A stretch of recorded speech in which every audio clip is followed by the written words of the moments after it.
All right, welcome to Hoops Tonight here at The Volume. Happy Friday, everybody. I hope all of you guys have had a great holiday week. I wanted to get into, as we are now a month into the NBA regular season, an update on our contender rankings. And with our contender rankings, to be clear, I never make substantial changes. I am very, very slow to move on this sort of thing because I don't overreact to regular season results. But at the very least, if we check in every month, you'll get to see the slight tweaks that I've made, but also it gives us a chance to at least check in on these teams and what they've accomplished to this point in the season, how we feel about them. This essentially monthly check ins. And I could think of nobody better to come join us as we check in on our contenders at this point in the season than the Nerd Sesh guys. Carson and Logan, it's great to see you both. I appreciate you guys coming to hang out today. By the way, quick disclaimer, this is being recorded on Monday. So any games that have happened on Monday, Tuesday, Wednesday, or Thursday night are not being factored in here. But more or less, again, this is meant to be more just a big picture check-in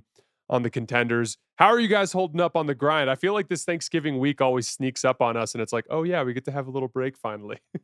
Yeah, that's going to be nice for sure. But I have been loving the basketball this year. I got to say, like, obviously injuries, unfortunate, but other than that, I think the quality of play is so fun. We're seeing so much interesting strategic stuff and crazy player leaps, and basketball just rocks. So I cannot wait to talk about these contenders with you, Jason.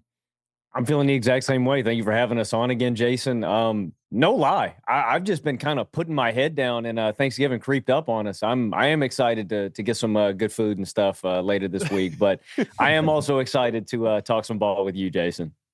I know it's going to be like at the time of recording, it will have been a very weird Thanksgiving for me because I'm actually not with family this year because we moved to Denver. So we're going skiing. It's going to be very just my wife and I type of Thanksgiving, which will be fun. So as much as I'd like to immediately just come out guns blazing, attacking you guys for both leaving the Lakers off of your top 10 contenders, like I'm actually sneaky low on the Lakers, which we'll get to when we actually get to them. But I could not believe that you guys both left them completely off of your list, completely indefensible. But we'll save that for later. We're going to start from the top down. So I have moved Oklahoma City to number 1. Now, to be clear, I have not moved all the way to Carson land where before the season he said that there was about an 80% chance that they would beat Denver. I've just tilted from that 53-47 leaning towards Denver to more of like a 53-47 leaning towards Oklahoma City. And to be clear, it has nothing to do with anything that I've seen from Denver. I think Denver in many ways has hit checkpoints this year for any sort of concern surrounding Cam Johnson's struggles. He's really started to come together and their defense has looked better than we could have expected. Denver's fine. This is not a Denver take. To me, it's just Oklahoma City at number 2 for me had a lot to do with their youth and them being kind of mistake prone and them needing some internal improvement that was going to be an unknown as we came into the season. But the exact opposite has happened. All of that unknown has been fully known as Chet has clearly taken an offensive leap. As AJ Mitchell, again, 20 points on 8 for 8 shooting on the Sunday night game. Obviously, we're recording this on Monday. Just showing that additional dribble creator, which was like a significant weakness for them in the postseason last year that Indiana exposed with their ball pressure. And AJ Mitchell just looks like a massive addition there. Shai Gilgeous-Alexander has experienced a nice little modest leap fueled by his now very reliable three-point shooting, which has become a big weapon for him. He's at a career high 67% true shooting. Oklahoma City also doesn't seem to be that mistake-prone young team that we saw for many of the stretches last year as their processing in the half court has been so high level and they've been so good at the end of games. I just think Oklahoma City has hit so many of those checkpoints to me that Denver is now looking more like an upset threat than a favorite to me. And so I've moved Oklahoma City into that number 1 spot. Carson, how are you feeling about Oklahoma City to this point in the season? I think that we're looking at probably one of the top 3 teams this century. That's where I'm at with them. I mean, I think the peak KD Steph Warriors, right? They still stand to me in a class of their own, essentially, until proven otherwise. The 0-1 Lakers that just absolutely ran through everybody else in that playoff field. Only 1 total loss. And then I think that it's going to be this year's Thunder. And listen, they've got to go out and prove that in a playoff run. But this team won 68 games last year. They won the title, and I think they are significantly better this year. For them to be 17-1, even though they've had a lighter schedule, but with a plus 17 net rating almost a quarter into the season without an all-NBA player in J-Dub.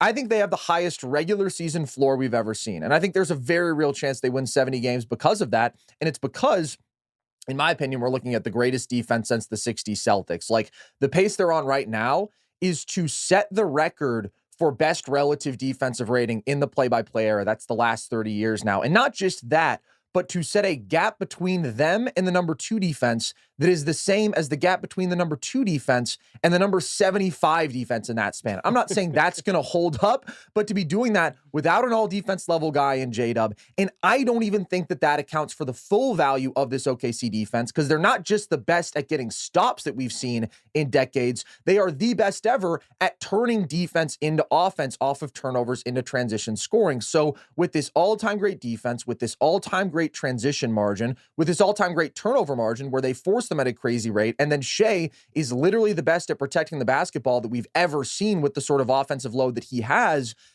the floor is so obscenely high. And this is a big reason that last year they won the title when they were an average playoff half-court offense. That is so hard to do in today's NBA. Only OKC, with this crazy margin they build in all these other ways, could do that. Now I look at them this year, and I think they're going to be an elite half-court offense in the playoffs. Like, Shea, I do agree, is looking better as a playmaker, is looking better in terms of the consistency of the pull-up step-back three. That left him in the playoffs. I would expect him to overall have a better, more comfortable playoff run this time around. Chet clearly has taken an offensive leap, as you mentioned, and he was one of the biggest swing factors for them, right? When Chet was great in the playoffs, they were cruising against Memphis, who isn't a great opponent, but against Minnesota.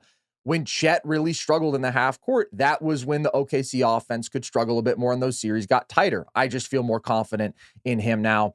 And AJ Mitchell is like maybe the biggest development of this all, going from a team that was so reliant on 2 ball handlers to now have one of the best bench creators in the sport, who's also just like a really good all-around basketball player. It's incredible. Their depth is insane.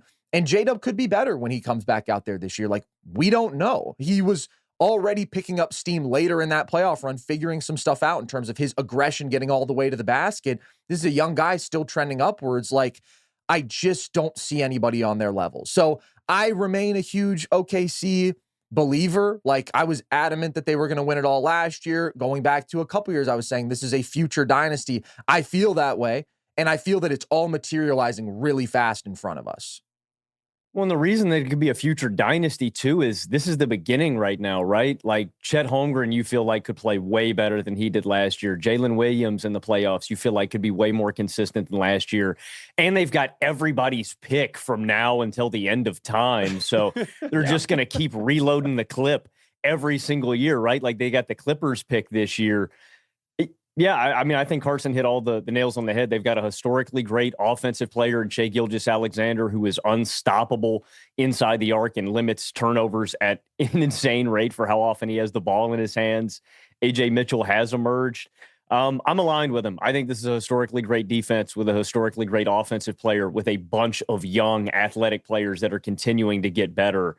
And yeah, they are still a juggernaut to me and the clear favorite in the league. Yeah, I think some of their metrics will come back down to earth a little bit just because of the schedule. The schedule has been comically easy. They have their opponent win percentage is 2.6% lower than the 29th ranked schedule in Phoenix right now. They just are on a string right now of 5 consecutive blowout wins versus bad teams. But all I think about when I see that is, yeah, their metrics are a little inflated. What I don't think any of us are under any sort of delusions of grandeur that they're just going to run into some tougher competition and then fall apart. Now, ultimately, that's going to be the difference between whether or not they win 74 games and they win 68 games will be how well they perform against that competition. But they just, to me, I look at like Denver as we kind of move towards Denver, there's this idea of them being an upset threat, and it depends on them being a mediocre half-court offense. And that, to me, with the leaps that they've made there and just how crisp they are in the half court with their movement and their decision making, and now they're just like that stretch in the second half against Utah.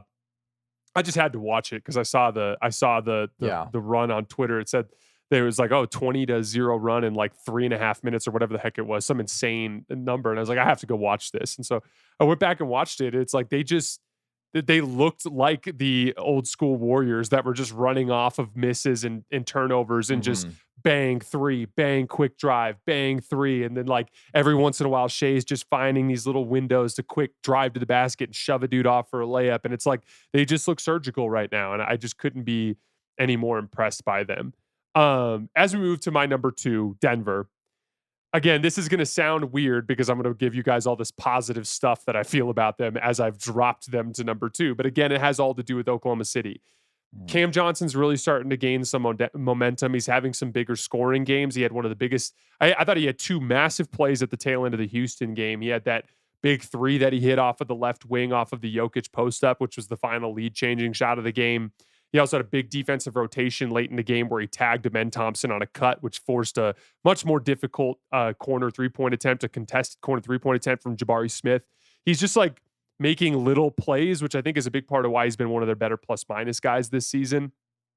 I know juxtaposed with Michael Porter Jr. just putting up massive numbers for a bad Brooklyn Nets team, that there's a lot of talk about that being underwhelming. But I think there's a universe where everyone's happy here. I think there's a universe where Brooklyn trades Michael Porter Jr. somewhere else, and that team's super happy, and Brooklyn's super happy because they've turned Cam Johnson into multiple first-round picks, and Denver's happy because Cam Johnson is a nice fit for their system. And that ultimately is where I think this all lands, and I think Cam is starting to gain some momentum. Their depth is becoming super valuable now as we've seen the injuries to Aaron Gordon and Christian Brown, and we've seen guys step up and make plays. I don't really think too much about the Sacramento loss. I thought that was purely a schedule loss as they landed back in Denver at like 2:30 a.m. that night coming off the Houston game. To me, their defense has looked ahead of where we would expect it to be at this point of the year. Jokic is playing the very best basketball of his career right now. Jamal Murray was awesome and made every play on both ends of the floor down the stretch against Houston and continues to just be one of the biggest gamers in the NBA. I think the vets all look super locked in and engaged. The bench has been weird because it's cost them some games, but it's also won them some games. So like it's been very up and down, but I ultimately think that will balance out over time. I've been really, really impressed by Denver. To me, them dropping is mostly just about Oklahoma City ascending. And let's start with you, Logan. What's been your take on Denver to start the season? I'm really excited about Denver and especially their addition to Cam Johnson. I brought this up on last episode, and I think you make a great point, Jason. Some fans may feel underwhelmed with what he's given them to start the season, but you have to recognize the other dominoes that fell when they got rid of Michael Porter Jr. And by clearing all of that salary cap up, it allows you to fill out this bench with all of these important depth pieces that just make you so much deeper. So Cam may not be giving it to you statistically, but I think you're getting it back in the aggregate with all the players they added. And I really like what Cam does for this team. I get that he's not putting up the gaudy scoring numbers of an MPJ, the little connective passing he does, how he can be a release valve as a ball handler and creator, how he moves without the ball, the connection you're talking about as a defender. He does so many little things for this team. And like the Sacramento loss, they generated so many open threes that they just didn't hit. Like that is one of Denver's superpowers to me and why I enjoy watching them so much. Like they just create such an obscenely high shot quality off of Jokic, and they actually have guys down the roster that can capitalize off of the advantage that he creates. Like they just have, it's pretty simple. Like Denver to me just has more basketball players that can actually give you rotation minutes. And that is such a big difference from what they had. You can mention the on-off numbers this year from years previous with Jokic. Like I think they're negative 9.4 without Jokic over the last 3 years as a net rating team. This year they're dead even. Like that's a huge difference. I just think the depth and overall contributions that you're getting from everybody. Tim Hardaway Jr. has been huge for this team. Like you said, the bench may not be giving it to you every night, but they're way better than they've been in. This is the best group that Jokic has ever had around him, I think, top to bottom. And Jamal is playing great basketball. I agree with you, Jason. I have nothing negative to say at all about the Denver Nuggets. They are a clear number 2 to me because of what they can bring offensively, and this just has to do with how dominant the Thunder have been. Carson, did you have them too as well?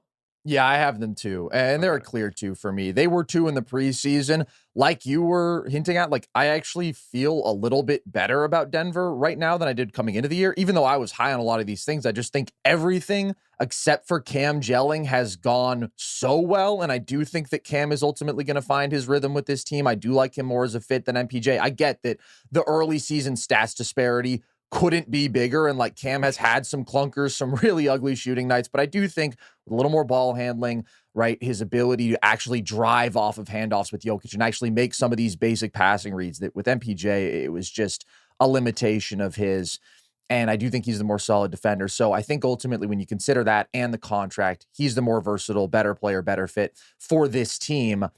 But even though he hasn't looked like how we would have hoped that he has up to this point in the year, I just think like it's funny. Nobody even mentioned the fact that Nikola Jokic is averaging 30, 13, and 11 on 60 or 73% true shooting right now. Cause it's just like a given that he's the best regular season offensive player at this point. And now it's like, let's just fast forward to the playoffs and see how he holds up against this OKC defense. If he can surpass what he did last year, which ultimately wasn't good enough to beat this juggernaut of a team that is only getting better. I do think also when you look to that matchup, another thing that is going to be so important is the 3-point shooting battle. And that's where OKC last year, that's another thing that I think is going to get better for them in the playoffs this year. The fact that they were 13th out of 16 playoff teams in 3-point percentage last year, right? That was a struggle and inconsistency for them after they were a really good regular season 3-point shooting team. So it's not just Chet, it's not just AJ. I think that'll get better too. But also for Denver, they now have the most 3-point volume they've had in years. And it's not a lot. They're still not a volume 3-point shooting team, but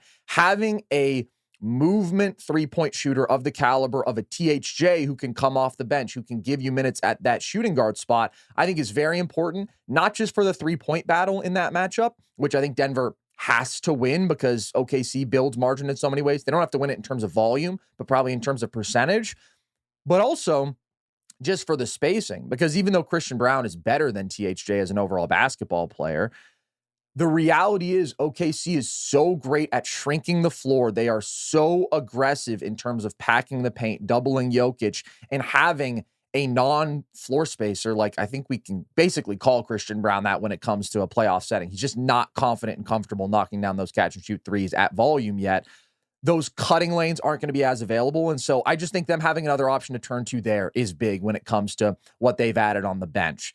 Jonas Valanciunas being as productive in his minutes, like it's easily the best Jokic backup who they've had. So everything they did in the offseason was right to me in terms of player acquisitions. They addressed what has been a disastrous bench in a big way, but also just like the best players playing their best basketball ever, like Jokic setting the bar even higher than he ever has before. Jamal Murray is playing easily his best regular season basketball in October, November we've ever seen. Like for this guy to be playing at close to an all-star level early in the year, Jamal likes to come into the year. He averages 15 a game on 52% true shooting for a couple months, and then he hits his stride late in the year.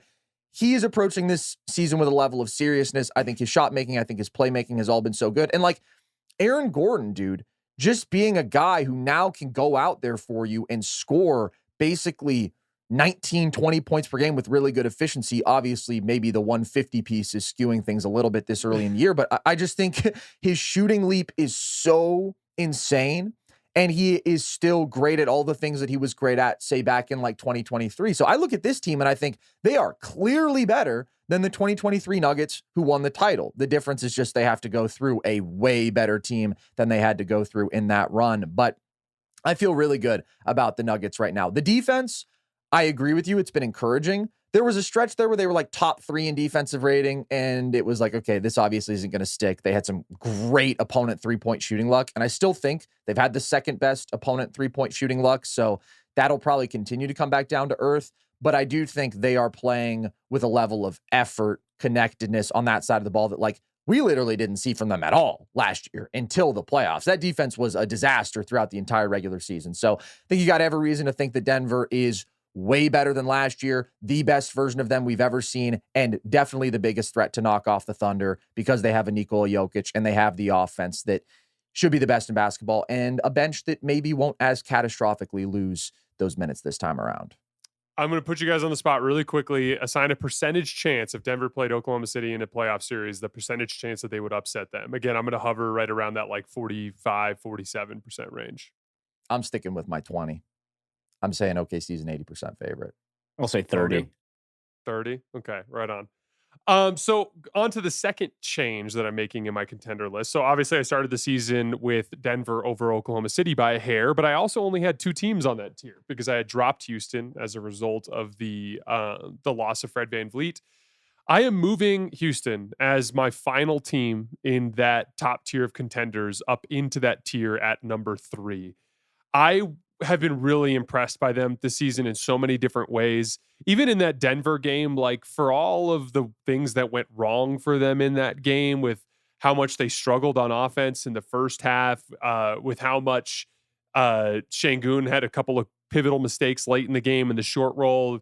There were like a lot of things that could have easily gone their way. Like Jabari Smith had a couple of wide open corner threes that he missed late in the game. One of those goes in, different game. Şengün makes a couple of different reads on the short roll, different game. On the defensive end, couple of mistakes. Reed Shepherd had this bad gamble that put them into rotation that gave Jamal Murray an easy little pull up, and then Şengün inexplicably just let Jamal Murray take a layup by staying glued up to Jokic on a roll. But other than that, I thought they roll defended. Gravity, Jason. It's not inexplicable. That's the offensive GOAT. That's a point we have to consider in Jokic's favor. Go ahead. Yeah, exactly. So I thought Houston, because Houston has probably, out of all of these teams, honestly, because of just how weird and new they are, they probably have the most potential to improve between now and mid-April. And ultimately, I look at them as a very physically challenging team to deal with on both ends of the floor, that is extremely deep, that has a simple dynamic that is extremely difficult to guard, which is their two-man game of KD and Şengün. And it's like, if you switch it, the two of those guys can just target specific weak defenders, and they're just so good in their one-on-ones. If you shade over towards them at all in their one-on-ones, they can bludgeon you on the offensive glass. And I think this KD Şengün, like you bring anybody up to the level, Şengün running a 4-on-3, I think that's going to start leading to a bunch of dunks and open threes without turnovers here pretty soon as they continue to figure out the timing. Reed Shepherd has been dynamic as a pick and roll shot creator, which is not something I saw coming to start this season. I just think Houston looks really good. And I know that I have them as a firm third because they have so much unknown, but I think they're going to be a lot better than they are now, even when we get to mid-April. I think they provide the unique combination of like physical problems for teams while also having two elite units, while also having two stars that represent a real problematic duo. I just believe in Houston as a top-tier contender. Carson, where did you have them on your list, and did you consider them to be a top-tier contender? They're number 3 for me. I moved them up one spot compared to the preseason. I have like a mini tier break between Denver and Houston. Okay. And I have OKC in a tier of their own, actually, above everybody else. But I think Houston has been amazing. I think they've been as impressive as they possibly could have been. Like when Fred VanVleet went down, if you told me this team would be the number 1 offense in basketball right now, I would have said, no, I don't think that's going to be the case. And yet here we are. Like, the playmaking and ball handling load that Şengün has been able to take on is absolutely incredible. The leap that I think he has taken, just in terms of putting the ball in the basket, right? There's still some touch stuff where he's not consistently in the upper echelons, the finishing. He's not a good play finishing big, right? Still doesn't have the mid-range game. But compared to where he was at last year, I mean, he's been so much more efficient overall as a paint scorer, getting the line more, making his free throws more, adding this dimension of, even if it's not at volume, like actual 3-point shooting, all while he is the primary creator for this number 1 offense. It's so impressive. What they do on the offensive glass is like nothing we've ever seen. They're the best offensive rebounding team on record in terms of offensive rebound percentage. It's just incredible. So they dominate the possession game in that way. Şengün playing at this level, KD being such an important piece for them, even if he's not a primary ball handler, even if he's not generating a ton of shots for teammates, a guy who, like, when it comes down to it, can cut through, can give you 27 on elite efficiency. Like, that Orlando game I just thought was so impressive, how Şengün and KD both felt like they could get whatever they wanted down the stretch. Think about how crazy different that feels from Houston's offense last year. It's such an improvement. Defensively, I think they have the potential to play better and be one of the best defenses in basketball. We still haven't seen DFS for this team. Like, I just love the Rockets. I think they're the most interesting team in the NBA. The fact that we're looking at a number 1 offense that, like, on paper has some of the worst spacing, that has the lowest 3-point rate in the NBA, one of the lowest pick and roll rates, but then by far the number one offensive rebound rate. They go double big and Amen Thompson out there, and they murder teams offensively. Nobody else plays like them whatsoever.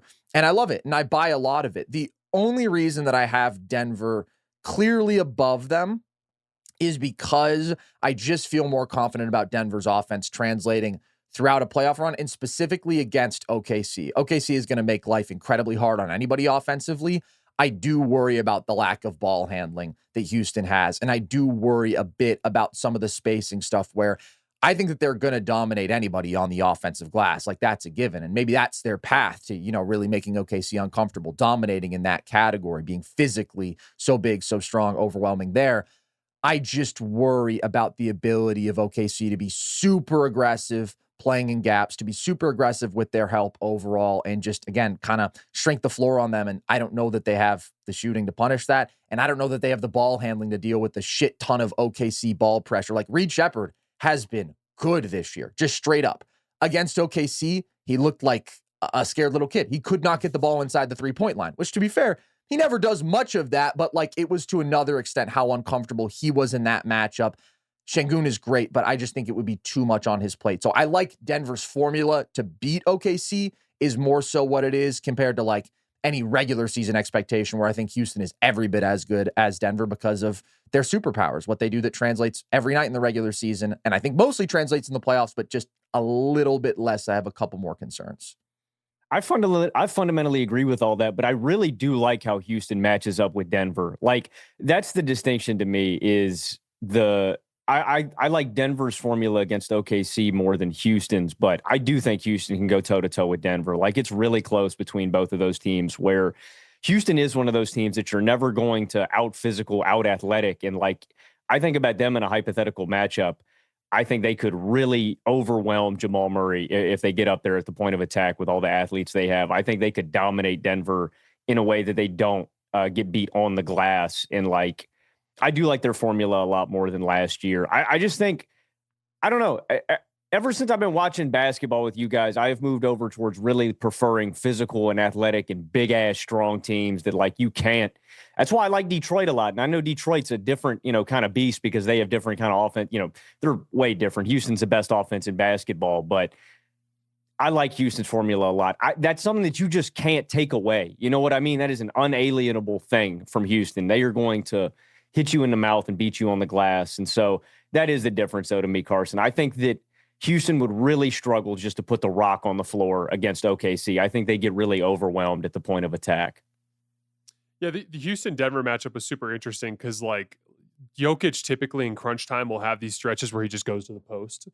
And he hit, a little face-up jump shot against Steven Adams. But for the most part, I thought, Jokic kicked Şengün's ass in that game. But Şengün did hold up reasonably well in his one-on-ones against Jokic, which kind of forced them to lean entirely into Murray-Jokic two-man game, which forced them into a lot of jump shots. Other than that lefty layup from Jamal, there was a contested Jokic jumper, a couple of contested Jamal jumpers, and then that Cam Johnson three. So I think that they do match up in an interesting way with Denver. I still think Denver's better, and I would pick Denver in a series against them, but Houston and their legitimate threat to beat a Denver and their weirdness and what that could present to a team like OKC, it's a big part of why I have them in that top tier.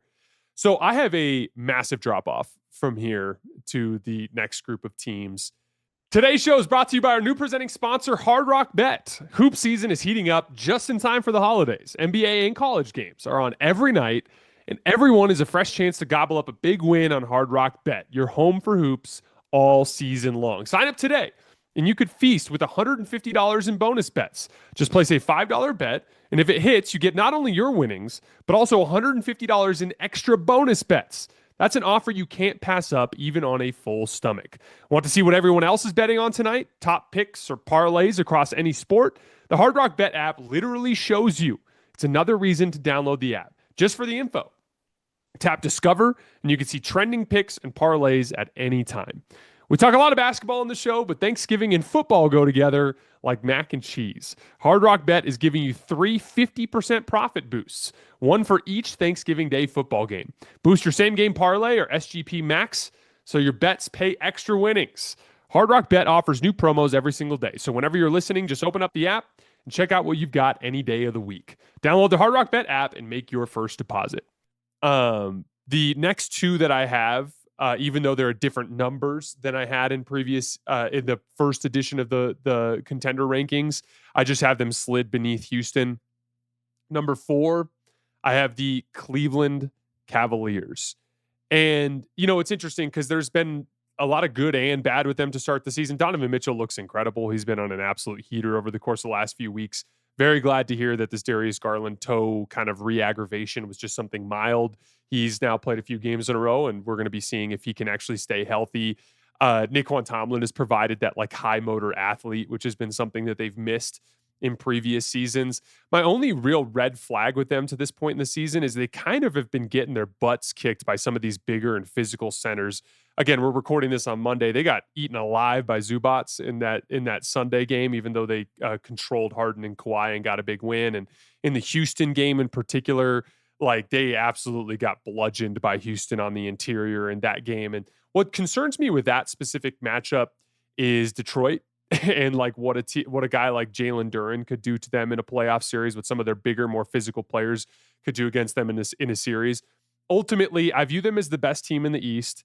I think they have the best combination of perimeter shot creation, good coaching, and a system that works on both ends of the floor. Mm-hmm. The main reason why I don't view them as that top tier type of contender is I just view them as a team that can be physically overwhelmed.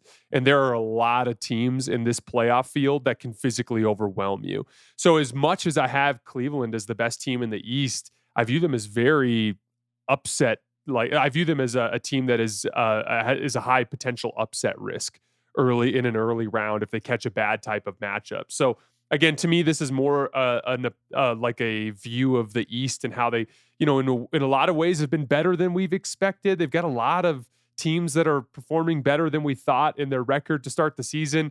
Mm-hmm. The East has sneaky been good against the West this year, at least at the top compared to previous seasons. There's a lot of upsides, but there's no singular great team that's rising from the pack. If I had to choose one, I'd choose Cleveland, which is why I put them at the top of this tier, because if they can get out, they have an easier path out of the conference. But I view them as a team that is high risk for upset because of their struggles against physicality. Logan, what's been your take on Cleveland to start the season? I think they're vulnerable too. I'm waiting to see what happens with Darius Garland because I think he is the X factor for this team. I think it was the X factor for this team last year with his toe injury. The offense loses so much dynamism and creation when he's not out there. Now, I really like Cleveland's depth this year. I think not only shout out Naquan Tomlin, I think Lonzo Ball has been awesome for them, would be awesome in a playoff run. Just all the little connective stuff he does. I love a guy like Dean Wade. I think top to bottom, Cleveland has got two groups that I really like. They've got versatility. My issue with them is kind of what you're getting at, though, Jason. I think that backcourt is an issue against bigger teams where you're talking about a Detroit.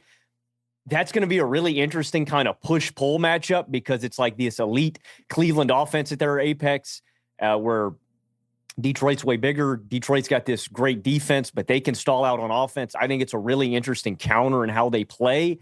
But I do worry about them in a matchup like that where Cleveland just is way smaller than Detroit. They've got size everywhere, athleticism, but it's more so the health and what Garland looks like. And so Cleveland's number 5 for me. I'm really high on a team at number 4. People were calling me crazy for the take. We can dive into that. I don't even know if they'll be in your top 10, Jason. I think they will, but I don't know. I need to see it with Cleveland. A lot of this is embedded faith. From the Cavs from their past 2 seasons where, I've seen it work with Mitchell and Mobley, who I think are both top 15 players.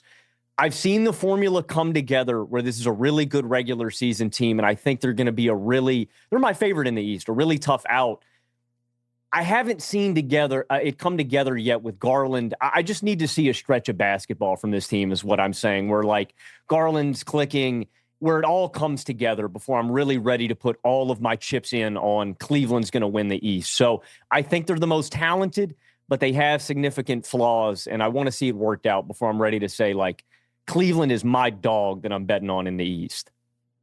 I'd have Cleveland in the same tier as Houston. And Houston's clearly been more impressive this year, but I think there's a lot of reasons to think the Cavs are going to look a lot better. Like Max Strus not having suited up. I think he's one of the best offensive role players in basketball. I think that matters. Obviously, Garland, like only now getting back on the court and still not really looking like himself yet. Like this offense last year was easily the number one unit in basketball in the regular season. They absolutely shredded. I mean, it was the Heat, but they were setting like offensive rating records in a single series, and then they totally fell apart physically. So I just think their pick and roll attack is so insane with the duality of Garland and Mitchell. I think the play finishing bigs are good. They're an elite 3-point shooting team. They're an overall good passing, really well coached team that I just think we haven't seen them scratch their offensive ceiling yet because they haven't had all of their dudes out there, and they also haven't shot the ball well. This is an elite shooting team that hasn't been that up to this point on the season. I also think like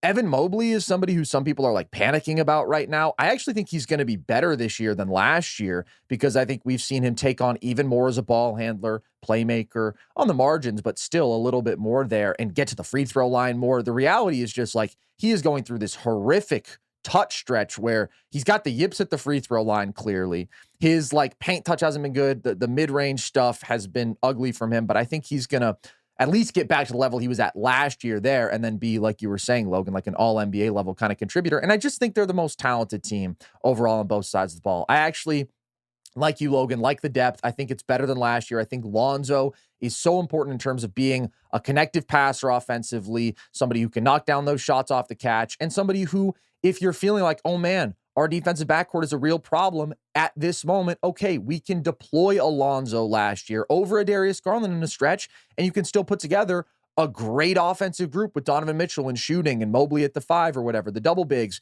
and you can be a good defense in that configuration. I think they've got a lot of answers. Jalen Tyson emerging as like a legitimate quality two-way wing for them. Like he's a difference maker to me compared to last season. And even last season, I think like people got way too low and were way too hard on the Cavs because they physically fell apart and Darius Garland couldn't play and Mobley got banged up and DeAndre Hunter got banged up and all these things compounded for them.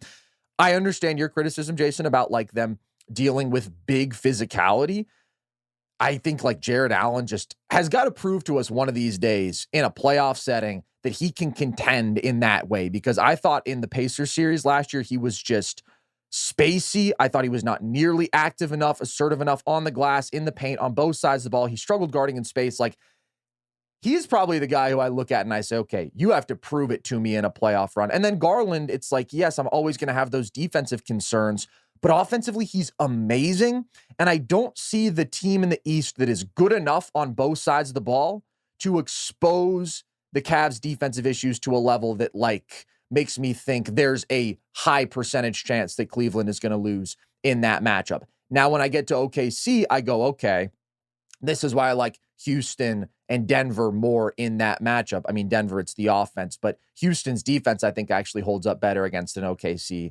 Cleveland, they do have the defensive backcourt concerns. They do still put together a pretty good team defense overall, though. And I just don't see another team in the East that has that level of like two-way proficiency. And I really do think this offense could be insane when we see them back in rhythm. And that's where they could really separate from the pack. So I'm a Cavaliers optimist overall. Yeah, it's weird because I don't think it was possible to be any higher on Jared Allen than we all were in the middle of last year's regular season. And you're like, oh my gosh, is this one of the top 6 or 7 centers in the NBA, you know?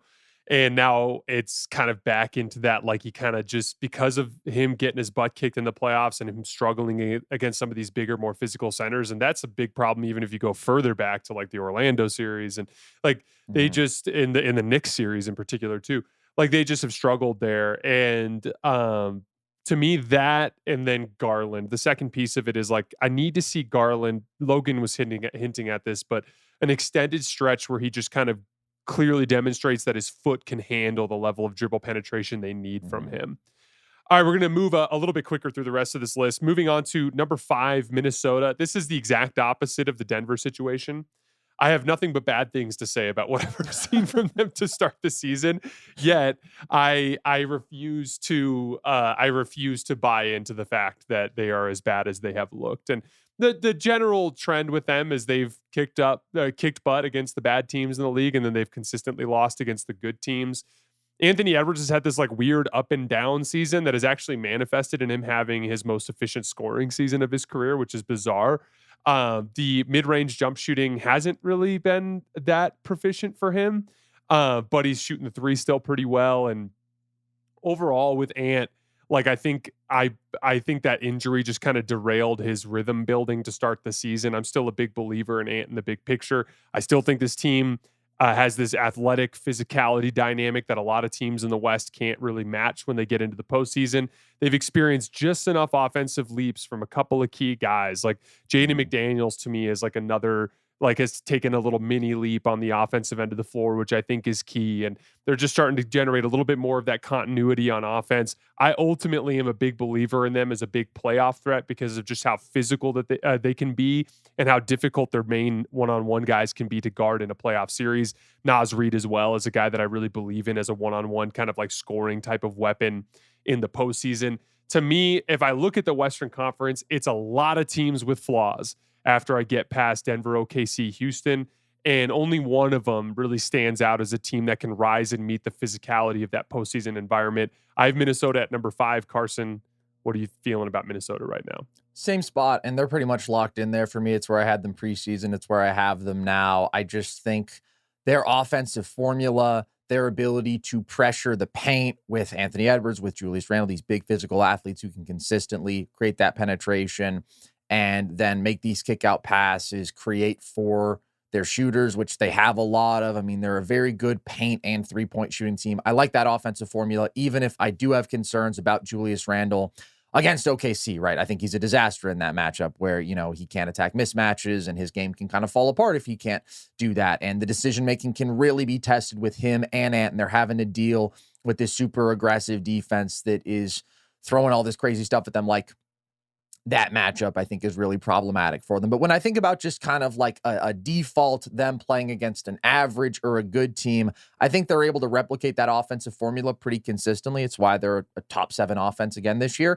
And then they've got really good defensive personnel. Like, they've lost Nickeil Alexander-Walker, who's balling in Atlanta, but I still think they've got good point of attack defense. Gobert has been phenomenal on that side of the ball. So realistically, their upside is probably going to come down to what version of Ant and Randle can you get over the entirety of a playoff run, because Ant obviously sets the ceiling for this team in a number of ways. Just what level can he reach? Can he start contending with like those top tier guys this year? Personally, I don't think so. Like the top 5 kind of guys. Maybe there's a few game stretch where he can do it, but over the course of a series, I just trust a Shea, for example, absolutely more than Ant. So yeah, I can't see them like climbing into that top tier right now, I guess I would say. I do worry just a little bit about the lack of like another consistent, reliable guard playmaker alongside Ant. I think they're absolutely right to be starting DiVincenzo over Conley because he's just way better. But if they could have gotten, 2017 Mike Conley, he'd be a great fit for this team. He's just fallen off so hard. So I have Minnesota at 5 as well. They're a very good two-way team, and I feel like we know who they are. Back-to-back Western Conference Finals, but even though there have been some improvements like you're mentioning, I don't see a meaningful enough improvement compared to some of these teams that are like really, really impressing me in the West. Yeah, they're number 6 to me. I agree with both of you guys. And I just want to give some love to Julius Randle. I mean, he has been balling this year. Like, I've been so thoroughly impressed with him as a guy who's been critical of Julius. I think he's super important to their playoff run. And I agree fundamentally that Ant and Randle are going to determine this team's ceiling. On the margins, I've been really disappointed with Terrence Shannon Jr. He hasn't played that much this year, but his minutes were not good. Jalen Clark, though, I have liked. I think he's a stud defensively. Like you, Carson, on the margins, if they could improve, I'd really like if they could get another guard or another wing. Like, just because Conley, Dillingham are like almost unplayable at this point. I wish they had like 2 more guys. Not that that makes a big difference in like where I see this team going in the playoffs. I think that they're a strong team, but I don't think they really hold up to the Denvers and Houstons of the world. Yeah, it's interesting. I think the Minnesota's kind of at a weird spot here where I wonder if they do something like crazy, like make an aggressive trade because of kind of the little bit of a stagnant nature of the general core, obviously, aside from Kat and Julius over the last couple of years.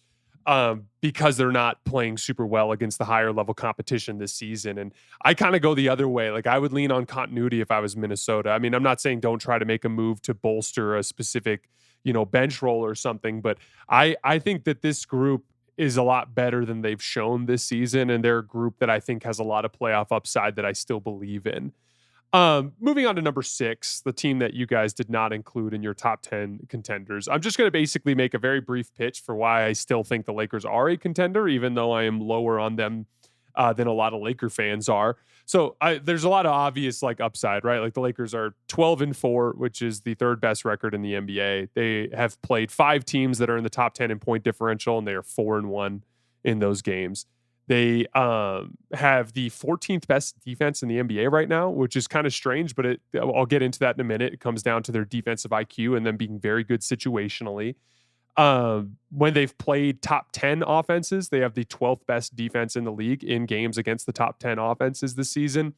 They have been a team that has kind of resembled that Denver Nuggets formula of a couple years ago, where they're just kind of like high IQ defenders with a couple of specialized defenders that can do jobs, like last night against Utah, just Maxi Kleba and Gabe Vincent just kind of sliding into these primary defensive roles, and then Luka, LeBron, and Austin just kind of being smart defenders around them. They've been the number 1 clutch defense in the NBA this season, as they've been 6-0 in clutch games to start this year. So there's been a lot of these positive indicators that have Lakers fans super excited.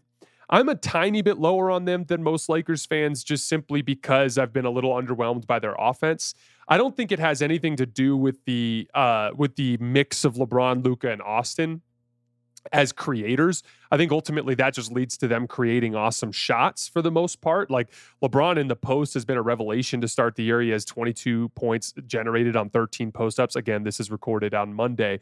But that's been great. Luka and Austin have both been devastating in pick and roll. Luka's been devastating in ISO.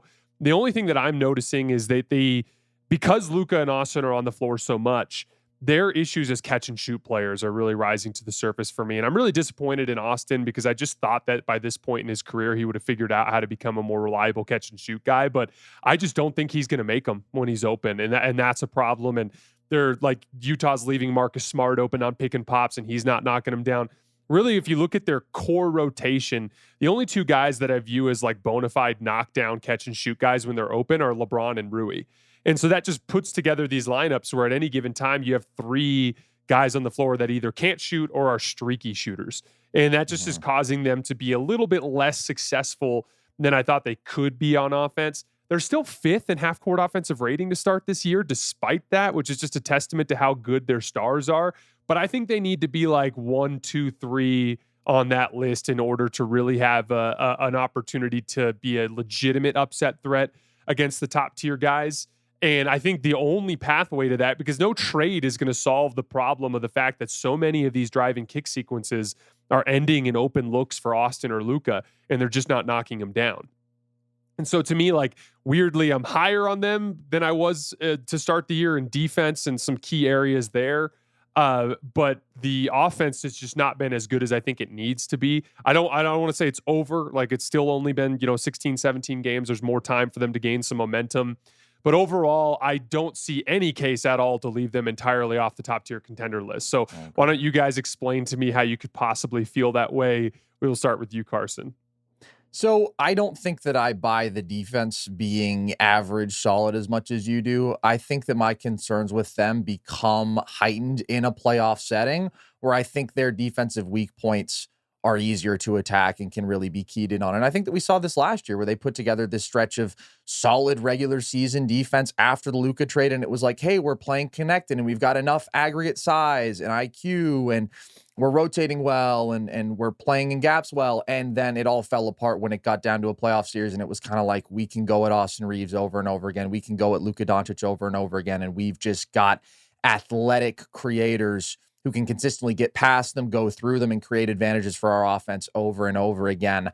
I like what Marcus Smart has brought for them defensively. I think that's why if you look at the on-off stuff, he's been a big positive, even as his offense has not been good. His shooting has been really bad. They needed a guy like that. I don't think he's a good enough version of that player, though, for them to like rely upon him over a playoff run. So I still think the defense is not good. DeAndre Ayton, I have the least faith in the world on that side of the ball, and I really worry about the point of attack, core backcourt, again, getting attacked more in a playoff series. But really, I think the other point is what you're touching on with the offense. Like, the offense would just have to be better than it is for me to buy into this team as like a top 6 kind of contender. And I think we have this tendency, and I did this last year when I had the Lakers as a top 5 contender, of saying, yeah, the offense has never actually looked that good, but look at these guys. They have Luka, Austin Reeves, and LeBron. They're going to be an elite offense. It hasn't materialized up to this point. And I think the shooting point that you bring up is a really good one. I do think I have concerns there. I also think turnovers are an issue, and part of that is the crazy usage that is on the plate of like a Luka, right? But nevertheless, that has to get better. Austin Reeves has had some turnover issues, similar thing, really high usage, but they have the highest turnover percentage in basketball right now. And they're one of the worst, if not the worst, in terms of overall transition differential, because they just don't get out and play with pace and score a lot in transition. I think they're like -6 points per game in transition. So my concern with the Lakers is that you look at the big three and you look at all the offensive firepower, you say, and it's like they've got to be a contender because of that, right? I just worry that they are losing in the margins every game, right? They're a below average offensive rebounding team, the turnover stuff, the transition stuff. I worry about the defensive construction of this roster a lot. I think the depth is better than last year, but I still don't like it. And I just get concerned that the pressure they are putting on their half-court offense and on these big three specifically is so great. Like, they're fighting out of a deficit every game against these really good teams. That's my concern. And then, yeah, the fact that like after the Luka trade last year, they were 14th in offensive rating. This year, I think, what are they?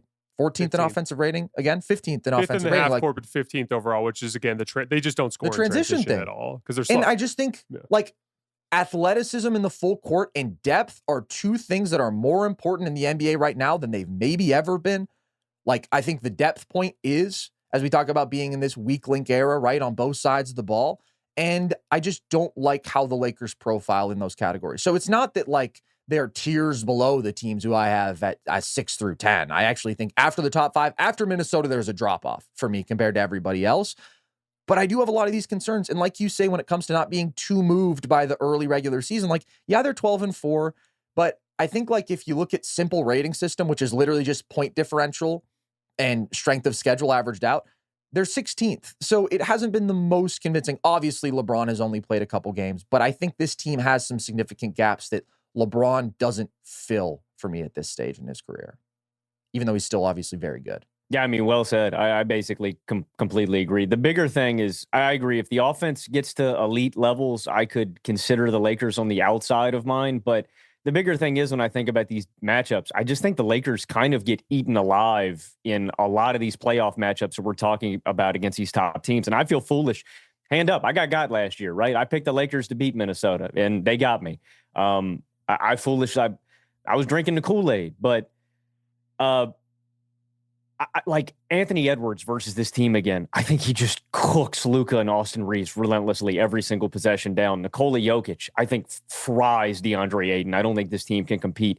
Houston, I think, hits LA in the jaw and is grabbing every rebound. Like, there is just an athletic difference.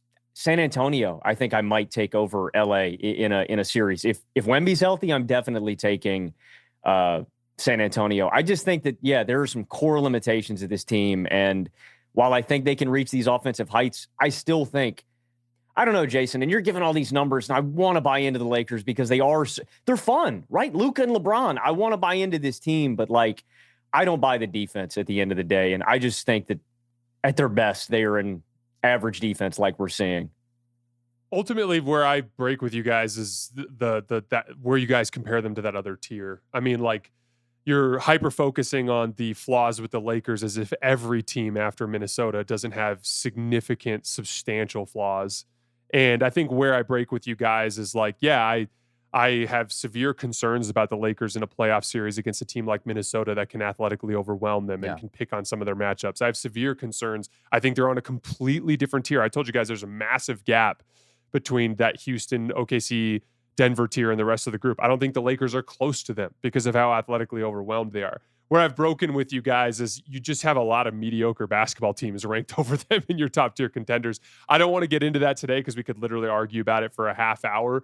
But to me, at a certain point, we got to give the Lakers credit for winning games. They are a very slow team that seems intent on doing the bare minimum to win games, which is going to actively hurt them in a lot of their metrics. But ultimately, they keep beating everybody that comes in front of them for the most part. And I think they deserve more credit for that than what they've been given by most people. We're going to go really fast through these last three. At number 7, I have the Detroit Pistons. And it's kind of interesting because ultimately, kind of similarly, they've been beating everybody, right? And there's a certain amount of upside that you have to point to in terms of like how dominant Jalen Duren has looked this year, killing teams on the front line. How Cade, I think, is like one of those guys that kind of falls into that Luka category where like sometimes the metrics, it's like, oh, the offensive rating isn't that good. And like some of these specific pieces aren't actually materializing in the large sample statistically as well as you'd want. But ultimately, he just keeps making enough plays to win the basketball games. And like, and one of the things I really like about Detroit is they're just super big and physically imposing, and they're athletic on the perimeter, and they have a good combination of perimeter defenders and backside defenders. And I think they have a trade to make. And I think that's where I would potentially vault them up, is if they ended up making a deal. My favorite target is a guy like Michael Porter Jr. right now. I think he'd be a massive ceiling raiser for them as an upgrade on Tobias Harris. The reason why I have Detroit down at 7, despite their record, is pretty simple. They are not OKC. And typically teams that are this young and that rely on this many young players don't have tremendous success in the postseason. I view them as a puncher's chance threat in the Eastern Conference. I wouldn't be stunned if they got out, but to me, they're going to be less of a playoff threat than their record would lead you to believe. Logan, what's been your take on the Pistons to start the season? I'm really excited about the Pistons. They've got 12 straight wins now at this point in the season. I was really hoping that we would see them play against Giannis. I thought that would be a really intriguing matchup head-to-head. You know, they had a couple, I think, like 2 of their next 10 or something like that. They've still got Milwaukee. They have had a little bit of an easy stretch to this schedule. It's very impressive that they're winning these games. I want to see them do it against some of the better teams in the East, but I agree with you, Jason. They're number 1 in points in the paint differential. I love that formula. Like, they're going to grab a ton of rebounds. They're going to be staunch inside. This defense swarms. They've got a ton of long, rangy athletes. It's just, how great can this offense be? Carson and I have talked about it. I completely agree with you. I think a trade is on the table. I think they need somebody that can maybe kick this half-court offense up a notch. While I don't want them to sacrifice their defensive identity, but I do think they have enough personnel in totality where they could give up a defender for a more offensively slanted piece like a Tyler Hero or something like that. So I think a trade is in order for them to kick them up a notch, but I think they got to be in my top 10. Like, I just think they are too good of a two-way team, and I believe in Cade. I know Cade has his flaws, but as an offensive engine, as a guy who's going to manufacture great shot quality for his teammates, play great defense, kill guys in the mid-range, like, I like Cade enough of an offensive engine where I think they've got to be in my top 10. So I like what the Pistons are cooking, but like you, if they make a trade, I could see them climbing a little bit higher on my list. The Pistons are like the inverse Lakers to me. And I'm actually not higher in either one of them. So, you know, Jason, I'm not doing some anti-Lakers thing. The Pistons have been the second best regular season team in terms of record to OKC, and I'm still not very high on them. And I say they're the inverse Lakers because it's like with LA, I feel like I know what I'm getting in terms of half-court offense, right? Especially from the stars. But I worry about kind of everything else, all of these areas in terms of some of these margins, right? Them really struggling against some super athletic teams I worry about on both sides of the ball. Detroit, it's like, well, I know that they're going to create margin in transition on the glass with what they do defensively. I know that athletically they are going to be the tone setters and they can overwhelm certain teams, but I really worry about their half-court offense. That's why I'm still lower on them. I think there are more balanced teams. What they're doing defensively is so impressive. And I like Cade. I think Cade is really good. I do think there's an element, though, where it's like this offensive situation is really hard. And so I think we're all impressed by the volume that he's able to take on. But I think for Detroit to be like a contender, it would take a pretty special offensive player to elevate this situation. And Cade, even though he can take on this volume and give you 27 and 10, and he's a great passer, and he's such a great mid-range scorer, and it's so pretty at his size with the craft, he's just got 2 core limitations to me that keep him out of those sort of offensive conversations. And it's how much he struggles to finish at the rim, which has been a pervasive issue for him throughout his career. And the lack of consistent volume 3-point pull-up shooting, where he's really struggled again this year, and he was brutal in the playoffs last year. Like, those are just two paths to efficient self-created offense that he doesn't have. And so with this sort of mucky spacing around him, he's having to live in the intermediate game a lot, and he's not getting that easy stuff elsewhere. He's getting to the line more this year. He's cut down on turnovers. Cade's playing really well, but I have questions about a number of offensive players around him in the half court. And so that's where I'm lower on Detroit. Duren has been amazing. We'll see if it's Jaden Ivey or if it is a move. Like, they are a legitimately good half-court offensive player away. Like, if it is a great movement shooter. I saw somebody throw out Lauri Markkanen, and obviously that's a big contract, but like, that would be a great fit to me. An elite movement shooter like that, or another legitimate ball handler with some juice, and I'm there with Detroit. But right now, I'm just worried about that half-court offense. Yeah, that's why I like Michael Porter Jr. I view him as basically the discount version of Lauri Markkanen that's available this year. Carson's hitting on the rim numbers. I pulled these numbers yesterday. Out of last year, out of the 83 players who attempted at least 300 layups, he was 82nd out of 83 at 52.2%. Trae Young was the only guy that was worse. This year, out of the 22 players to attempt at least 100, he's 21st out of 22. I believe 54% on layups. Only Karl Anthony Towns has been worse. I want to say he was 4 of 17 in the restricted area in that Wizards game.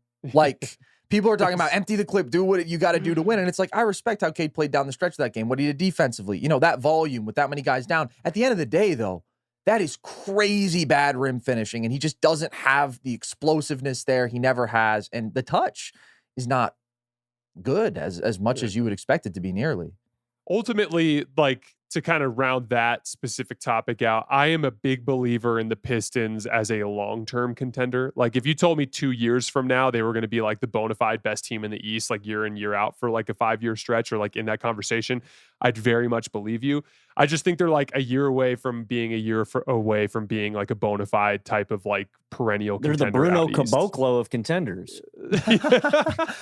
Well, let's not do them like that. I also think they're clearly a very good regular season team right now. And like, them winning 50-something games ultimately is not the concern for me. It is some of these playoff questions. And that's usually the path, as you start to put together a good regular season, and then you have to piece it together from there. All right, quickly. Number 8, the New York Knicks. To make a long story short with New York, I have not seen anything from them this season to change my belief in what they were last season. Yes, we've seen the additional emphasis on the transition pushes. Yes, we've seen more reps where Jalen Brunson's starting off the ball, or where he's operating as a screener. And yes, injuries have played a role, as Brunson's missed time. Now OG Anunoby's missing time. But ultimately, I still feel like their offense runs into a little bit of a wall as they run into bigger, more athletic defenses. And on the defensive end of the floor, I see the same entry points continue to rise to the surface in the form of Cat and Jalen Brunson, as teams can find a way to break them down. It's just one of those things where I think they are kind of fundamentally broken at their foundation in a way that prevents me from being overly high on them. That said, have to include them on this list because they are in the Eastern Conference, and similarly to what we were talking about with the Lakers after you get off the top tier in the West, there is no top tier team in the East. Every one of those teams is pretty substantially flawed. And like, yeah, there's a version of it where the Knicks run into the Cavs in a second round series and Mitchell Robinson's healthy and he absolutely destroys Jared Allen on the offensive glass. And Darius Garland's toe is still banged up and he's not much of a factor. And Jalen Brunson is a better half court kind of game manager than Donovan Mitchell. And all of a sudden the Knicks are in the finals. Like, I absolutely view them as a bona fide contender in that second tier. I just remain generally underwhelmed by them compared to some of the optimism coming out of New York. Carson, where are you at with the Knicks? You said it. The core is broken, and that's why I'm never going to be a Knicks believer. The question is just, where do they fall in this range? Between them and Detroit, it's so close to me. I like Detroit more. I like how they're improving. I like the margin they create in these areas. I like their physicality and their defense. But I do think, like, as low as I can be on the Knicks title upside, because I think as long as they have this defense built around Brunson and Cat, they're going to really struggle on that side of the ball. What they do offensively does have to be valued.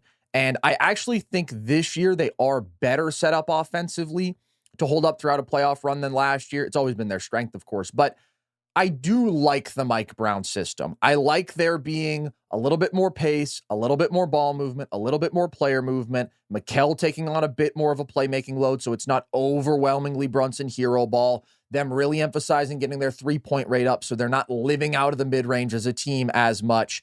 Does it change the whole picture here? No. Does it change their biggest problem, which is their defense, especially against a smart, good playoff offense with good process? No. That's why I remain low on them. But they are a top 3 offense right now. Cat hasn't even played well. And so I do think there's a lot of punch there that has to be acknowledged. And I think even though they are still going to be very reliant on Brunson's creation, Brunson is a great playoff player. Like the floor that he consistently sets with his shot making, his ability to get the free throw line, it is really impressive. And I think that there is, again, a little bit more variety in this offense now where I'm a little higher on them there. But I'm actually even lower on the Knicks than you are. I have them lower in my contender rankings. So, yeah.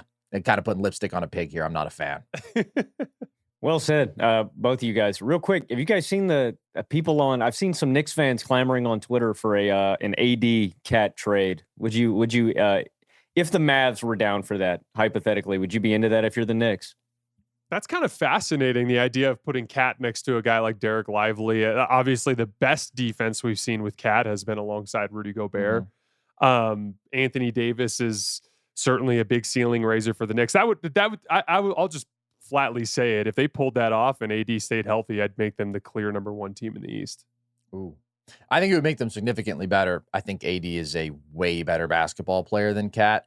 And specifically, I think he is a better fit in New York. I think the 2-man game with him and Brunson could be more dynamic and being more of like an actual pick and roll finisher. And I think, the defensive difference is just absolutely monumental there. That being said, that feels like a little bit of a Knicks fan fantasy to me. Oh, no? For sure. It definitely is. Yeah.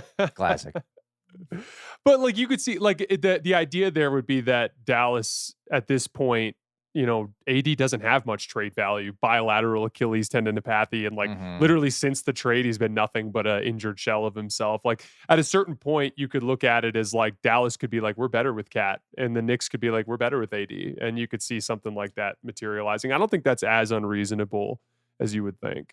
Yeah, it would be a gamble from the Knicks, even though clearly AD is the better talent just because of timeline, injury but more risk, so injury. They would have to be looking in the mirror and saying, we know we're not good enough as constructed. Yep. I don't know if they have the self-awareness to do that. I think they're looking right now and they're going, we were in the Eastern Conference Finals last year, and now the Pacers are gone, and the Celtics are gone, and it's our conference, and I just don't see it that way at all. It's the equivalent of the Golden State Warriors making the Jimmy Butler trade. Just a last-second Hail Mary to kind of save a build, which, speaking of which, that was the final team that I had in my top tier, my second tier of contenders, and then I have a pretty substantial drop-off from there. I think Golden State's way better than their record. Their net rating with the big 3 on the floor has been awesome. I think this is a textbook example of them just getting absolutely bludgeoned by the schedule to start the season, and then a bunch of old dudes having, basically dead legs, and that putting even more pressure on inconsistent role players to come through.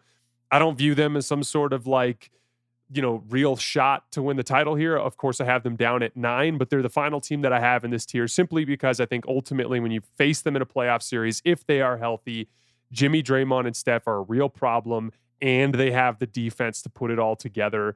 I have Golden State at 9th on my contender list. Carson, where are you at with Golden State right now?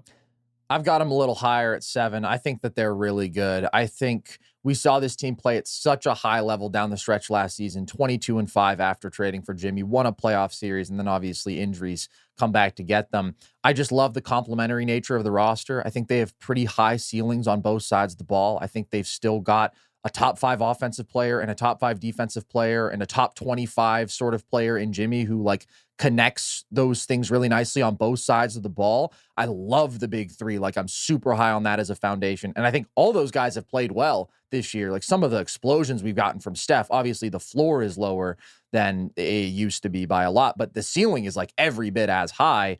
Jimmy's been playing well, and I totally agree with you on the schedule point. I mean, it's just brutal, and they are like the last team in the league that needs to be getting hit with this right now, as they are relying on 37-year-olds like all over the place.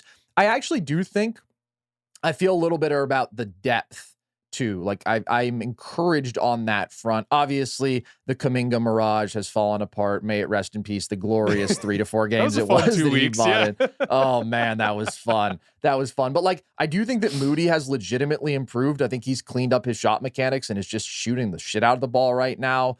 Pods pretty much is who he is, but he's been solid overall. Will Richard, I think, has been a really, really nice find for them as the 56th pick. So, like, they're just putting together more of these wings, perimeter players, two-way guys with pretty high feel who I like. D'Anthony Melton, I don't know what's going on with his injury, but I hope that we see him because I think he's a really nice fit for this team.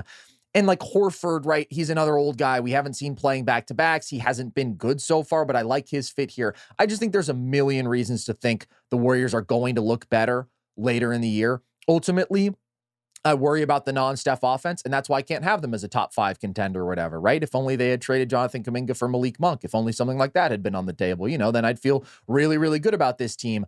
But Steph is doing what he needs to do offensively. His impact is absolutely absurd, and I do mostly like how things tie together around him. And I think this team also needs to defend better in the non-Draymond minutes. So they are relying on their superstars for sure, but I like those superstars. I like that big 3, and I do think last year, like, there were stretches where it was like, okay, there's only 3 playoff NBA players on this team. And I don't feel that way this year. I feel like some of these young guys, these role players, are more legitimate.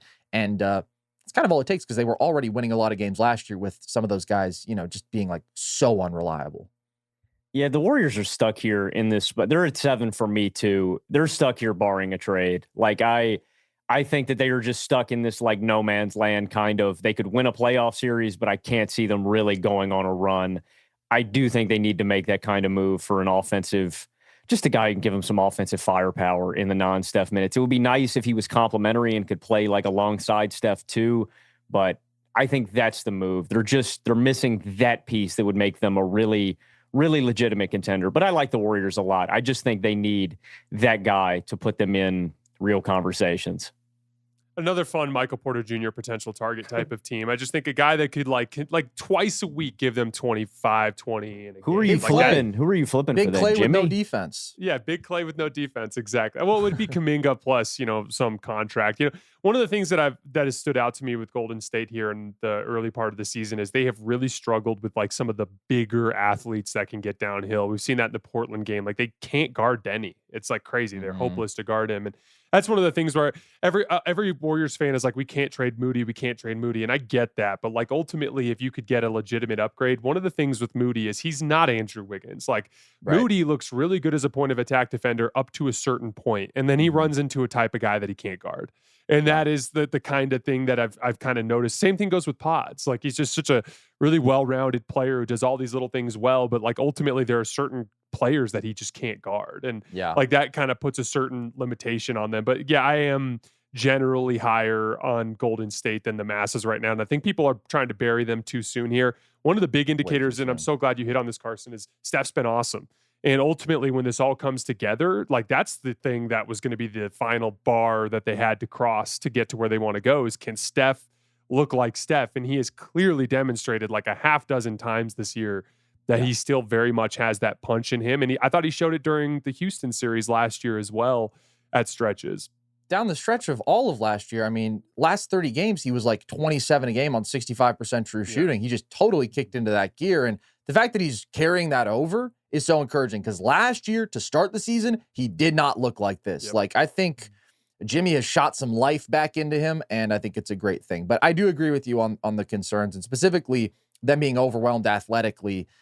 Like the point in the paint differential game after game, which obviously part of that is their own lack of paint scoring, which is significant. But I think they're dead last in point scoring margin in the paint. They're like minus 12 per game. So that puts a ceiling on them too, especially as we look at this increasingly huge Western Conference with Denver, with Houston, with Minnesota even, who's not at that level. But there's some concerns with the Warriors, but there's also some things that they do at a really high level that I agree with you, I think are leading people to underappreciate them right now. And you got to understand the context. Like even when Steph plays, what are they, 8-5? Like or maybe they're 8-6, but they've lost a few games where he's not even on the floor, which to me, those don't count. Those aren't even Warriors basketball games if Steph Curry's on the floor.